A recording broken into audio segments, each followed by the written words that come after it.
Hello বন্ধুরা, welcome back to my channel সম্পয়িত প্রসঞ্জিত। আশা করি তোমরা সবাই খুব ভালো আছো, সুস্থ আছো, আর তোমরা যেন সবসময় ভালো থাকো, সুস্থ থাকো, এটাই প্রার্থনা করি। তো আমার চ্যানেলে আরও একটি নতুন ভিডিওতে তোমাদের সকলকে জানাই অনেক অনেক স্বাগত আর ভালোবাসা। আর আজকের টাইটেল থাম্বনেল দেখে তো তোমরা বুঝেই গেছো আজকের ভিডিওটা কিসের ওপর হতে চলেছে। আর আজকের দিনটা কিন্তু আমার জন্য অনেক মেমোরেবল হয়ে থাকবে, কারণ আজকে যা যা ঘটেছে সেটা তো সবটাই তোমাদেরকে এই ব্লগেই বলবো। তো ভিডিওটা স্কিপ না করে তোমরা প্রথম থেকে শেষ পর্যন্ত কিন্তু ভিডিওটা দেখতে থাকো।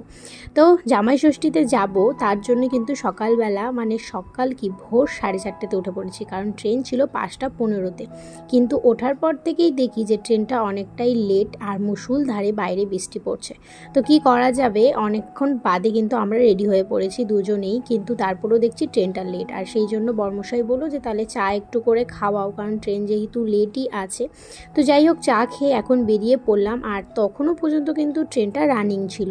ভাবলাম যে একটু আগে ভাগেই যাই, যেহেতু বৃষ্টিও পড়ছে। আর তারপর আমরা প্রায় 7টার দিকে স্টেশনে পৌঁছেছি। সেই 5:15 ট্রেন, আর আমরা কিন্তু বাড়ি থেকেই দেখে বেরোনোর পরও 7টাতে পৌঁছে গেছি স্টেশনে। আর এখানে এসে অনেকক্ষণ বসে আছি, প্রায় আধা ঘন্টা মতন। আর আমাদের ভীষণ খিদেও পেয়ে গিয়েছিল। তো তারপরে এই যে আমি একটা কেক নিয়ে এলাম। এখনও দেখো বসে আছি, ট্রেনের কোনো খবর নেই। আর বারবার করে চেক করছি দুজনেই যে ট্রেনটা কোথায় আছে কোথায় আছে, কিন্তু দেখতে পাচ্ছি যে ট্রেনটা এক জায়গার থেকে এগোচ্ছেই না। আর এই করতে করতে আমরা প্রায় 8টা বেজে গেছে। তারপর দুজনের মধ্যে তো একটু ঝগড়াও বেঁধে গিয়েছিল যে থাক, আজকে আর যেতে হবে না। ও বলছিল আর যাব না। তো একটা রাগারাগি হচ্ছিল আমাদের মধ্যে, কারণ আমাদের মধ্যে আগে থেকে একটা প্ল্যান হয়েছিল যে ষষ্ঠীর দিন যাব না, কারণ আমাদের ষষ্ঠীর পুজোর কোনো নিয়ম নেই, জাস্ট খাওয়া দাওয়ার একটু আশীর্বাদ।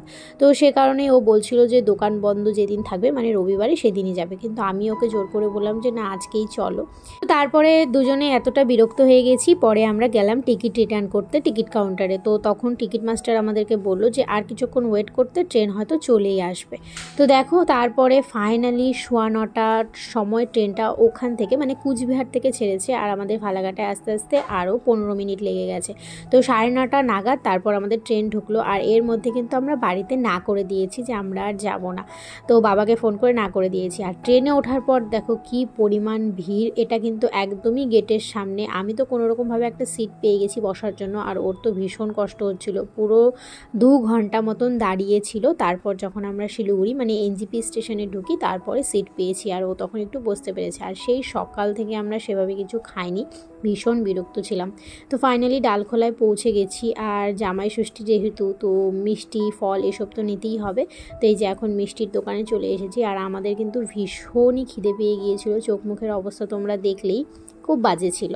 তো মানে ষষ্ঠীর দিনটা মানে এতটাই বাজে ছিল সকাল থেকে আমাদের বলার মতো না। তো ফাইনালি সব কিছু নিয়ে নিয়েছি। ভাই এখন আমাদের বাড়ি থেকে নিতে চলে এসেছে, এখন আমরা যাচ্ছি বাড়ির দিকে। তো বাড়ি পৌঁছতে পৌঁছতে আমাদের প্রায় 2টোর বেশি বেজে গিয়েছিল। আর তারপর তো এখন দেখো স্নান করে ফ্রেশ হয়ে নিলাম, আর এখন প্রায় 3টে মতো বাজে। আর তারপরে দেখো মায়ের সব কিছু রান্নাবান্না রেডি। অনেক ভেবেছিলাম যে এসে মাকে হেল্প করবো, যেহেতু মা বাড়িতে একা, তো এত কিছু রান্নাবান্না। আর জানো তো আমরা কিন্তু বাবাকে না করে দিয়েছিলাম। পরে ট্রেনে ওঠার পরে আবার বাবাকে বলেছি যে আমরা আসছি। আর তারপর বাবা গিয়েছিল বাজারে।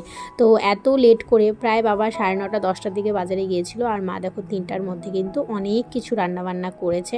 তো এই যে এখন সমস্ত কিছুটা থালাতে সাজিয়ে সাজিয়ে দেওয়া হবে, যেহেতু ওকে দেবে আর কি। তো আমি বলছিলাম একটু সুন্দর করে সাজিয়ে দিতে। আমার কিন্তু অনেক কিছু প্ল্যান ছিল জানো তো, যে একটা সুন্দর করে ব্লগ করব, কিন্তু মানে এত তাড়াহুড়োর মধ্যে ঠিকঠাক কিছুই করে উঠতে পারিনি।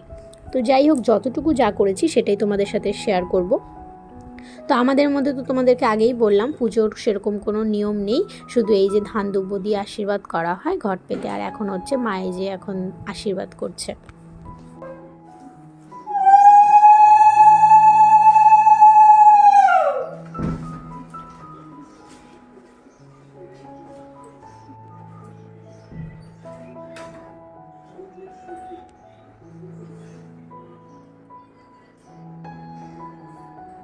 বললি তোর বাবাকে?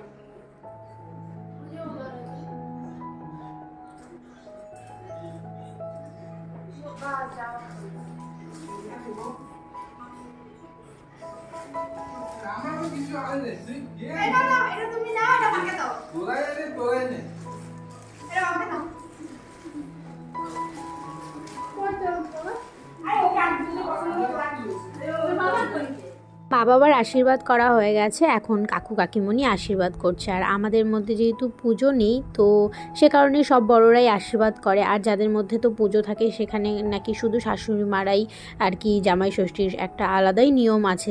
যাই হোক, মানে আমার শ্বশুরবাড়িতেও কিন্তু নিয়মটা আছে, যদিও আমি একবারও দেখিনি। আর এদিকে দেখো তোমাদের দাদাভাই কিন্তু মিষ্টি খেতে একদমই পছন্দ করে না। ও বারবার করে বলছিল যে বিয়ের সময়ের মতন আমার মিষ্টি খাওয়া হয়ে যাচ্ছে, মানে বিয়ের সময় তো প্রচুর নিয়ম থাকে আর তখন মিষ্টি খাওয়ায় খেতে হয়, তো ও পুরো একদম বিরক্ত হচ্ছিল মিষ্টি খেতে খেতে। যাই হোক, এই যে সবাইকে দেওয়া নেওয়ার পালা শেষ হলো, মানে মা কাকিমাদের। এখন হচ্ছে আমার ঠাকুমা আশীর্বাদ করছে ওকে, আমার দুই ঠাকুমা একসাথে আশীর্বাদ করছে।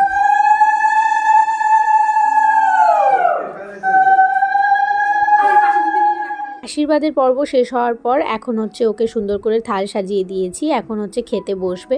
আর জানো তো আমি না অনেক প্ল্যান করে রেখেছিলাম যে অনেক সুন্দর করে সাজাবো আরও অনেক কিছু দিয়ে, কিন্তু এতটাই মানে শর্ট টাইম ছিল। আর যখন আমরা খেতে বসেছিলাম তখন প্রায় 3:45 বেজে গিয়েছিল, আর একটা ছবিও ঠিকঠাক মতন সবার সাথে তোলা হয়নি, মানে একদমই ভালো লাগছিল না অনেক। মানে আমার ছবি তুলতে ভীষণ ভালো লাগে, আর এগুলো তো স্মৃতি, তাই না? এইগুলো যদি তুলে রাখি এটা তো মানে একটা স্মৃতি হয়ে সবসময় থাকবে।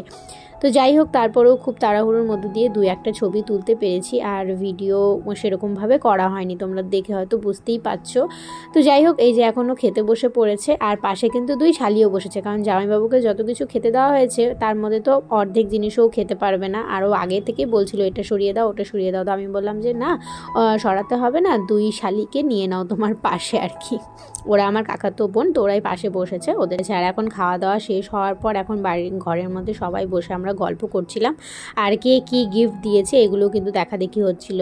তো ভাইকে তখন ভাইয়ের গিফটটা দেওয়া হয়নি, এখন ওকে দিলাম। আর ওর জন্য কিন্তু 2টো গিফট এনেছিলাম, একটা দেখো শার্ট আর একটা পাঞ্জাবি। আর এই পাঞ্জাবিটা কেন এনেছিলাম জানো?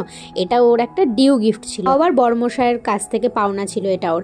তো এই ডিউ গিফটটা ছিল আমাদের বিয়ের যে একটা নিয়ম হয়, মানে বিয়ের মধ্যে একটা নিয়ম থাকে হাত ধোয়ানোর নিয়ম, আর এই নিয়মে নাকি হাত ধোয়ানোর পরে তো তখন হচ্ছে শালাদের কিছু দিতে হয়। আর এই নিয়মটাতে মানে বড়মশাইয়ের বাড়ি থেকে ভুলে গিয়েছিল যে কিছু ভাইকে দিতে হবে, আর এই জিনিসটা তখন নিয়মটা করা হয়েছিল, বাট ওকে কিছু দেওয়া হয়নি। তো একদিন ও আমায় বলছিল যে দিদি কই এই জিনিসটা তো আমাকে দিলি না, বলছিলি তো পরে দিবি। তো সেটাই আমি বড়মশাইকে বলেছিলাম, তো সেই কারণে বড়মশাই পরে এখন ওকে পাঞ্জাবিটা আর কি দিল, আর দেওয়ার সময় বলেছে যে এটা তোমার ডিউ গিফট। তো দেখো সেম পাঞ্জাবি কিন্তু শালা জামাইবাবুর সেম পাঞ্জাবি, মানে বরের পাঞ্জাবি আর ওর পাঞ্জাবি, তো শুধু কালারটা আলাদা। আমি ভাইকে বললাম তো পর দুজনে একসাথে ছবি তুলি। তো ওই দেখো দুজনে এখন বসেছে, আর ওদের দুজনের বেশ কয়েকটা ছবি তুললাম, আর বেশ ভালো লাগছে, তাই না বলো? আর কোন পাঞ্জাবির কালারটা তোমাদের বেশি ভালো লাগছে অবশ্যই কিন্তু কমেন্টে জানিও। আমার তো দুটোই ভীষণ ভালো লাগছিল। আর তারপরে চলে এসেছি ছাদে বরের কয়েকটা রিলস ভিডিও বানানোর জন্য, কিন্তু বর তো কিছুতেই বানাবে না, কিন্তু আমার তো বানাতেই হবে, কারণ আমি জামাই ষষ্ঠী উপলক্ষে কয়েকটা ভিডিও ছাড়বো, রিলস বানাবো। কিন্তু যাই হোক, অনেক বলার পরে ও কয়েকটা মানে একটু দেখো পোজ দিয়েছে, কিন্তু ক্যামেরার দিকে কিছুতেই তাকাতে চাইছিল না। তো যাই হোক, এভাবে করেই একটা ভিডিও বানিয়েছিলাম, আর ওর সাথে আমিও কয়েকটা রিলস ভিডিও বানিয়েছিলাম। তো শেষ পর্যন্ত জামাই ষষ্ঠীর দিনটা এমন কাটলো। তো বলে না শেষ ভালো যার সব ভালো তার, দিনটা কিন্তু এমনভাবেই কেটেছে আমাদের। তো তোমরা সবাই খুব ভালো থেকো, সুস্থ থাকো।